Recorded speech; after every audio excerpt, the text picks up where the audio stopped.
One Justice 2 is giving me Naruto Clash of Ninja Japanese version flashback. It's bizarre.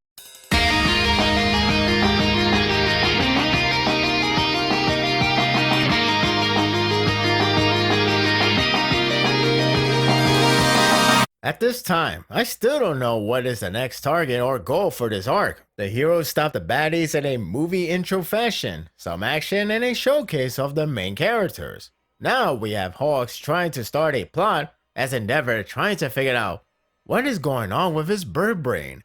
Coming off in this chapter, there are two paths that the series can take, one in which is a slow burn heading towards the destination. The other is to jump to the point that can very well be defined as double or nothing.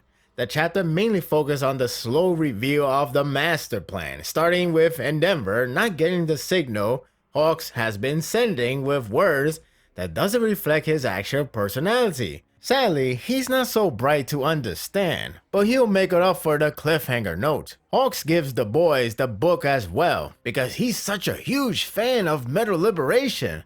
But seriously, before the ending, I assume Deku will be the first to get the puzzle, but if not, he will be the second. Hawks have one last hint to give and is on the highlights. Off he goes, and the rest lies on Endeavor.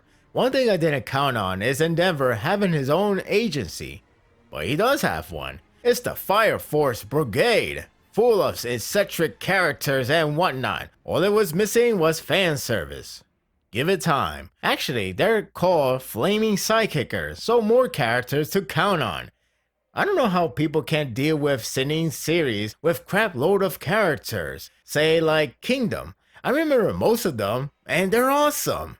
Then again, in here, there are one and done, so joke's on me. The lady is burning, and like millions of characters, she's very energetic and on fire. This time, literally, I think. Everyone is there to steal the spotlight of another. If you're not first, finally, someone who understands Bakugo. Essentially, it's a group in a very active office with tons of requests and jobs, and pretty hyped up, screaming flame on.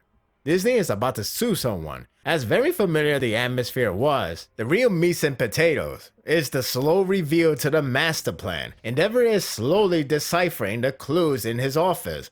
Reminds me of Naruto series, where the cast has to decipher codes about a villain. Anyway, I do like how Endeavor remembers Hawks to be more laid back and not as tense as he last met. It goes to show you, he does see him as a friend rather than a simple acquaintance.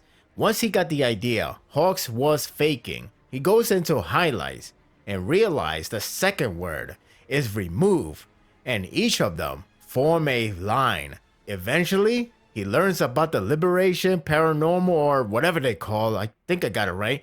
But that's not the intriguing piece. It's no comic book villain layer without the circle of doom. Which is neat, to be honest. It does confirm a couple of things. Hawks still have the liberation trust, so he's still safe for the time being. Toga no longer has an eye patch, so it wasn't a permanent damage after all. Remember, Curious died for nothing. Not that I care for her, I just thought it's kind of funny. I'll say this of me. The big deal breaker is the last piece of the coding that reveals the major plot, or rather a countdown. The heroes have 4 months before total destruction. I can't comment further, because while that's a major development, we don't know where we go from here. Will Endeavor go to state of emergency and aim at them right now? Will we time skip to 4 months later? Are we going to slow burn towards that day, as in lots of trainings resulting to new arcs? All we know now is the countdown to Doomsday, which would beg the question, is that the end game for the series? I doubt it, but the best I can describe is double or nothing. It varies for some, depending your feelings towards the series. This could renew your love or completely decimate it. Overall, I thought this was a decent chapter, save by the last portion. The student scene was fine, I suppose, but felt too familiar within the series. I was more intrigued with the top 2 heroes over the students as the main characters. I don't know what that tells you. The slow reveal process was neat, and the reveal itself is intriguing, but I believe it's time to work on many things starting now. This, or whatever arc that contains the life-changing event, has to go all in, and nothing we have seen before, especially and most definitely the fight scene. I can't go further than that, but the next step will decide. And that will do it for the review. I hope you enjoyed this one.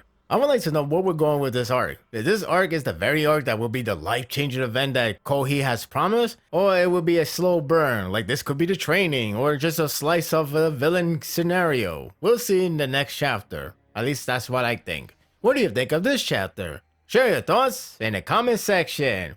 If you like this and want more of this, subscribe to my channel, and my world will be yours to stay. Until next time, take care.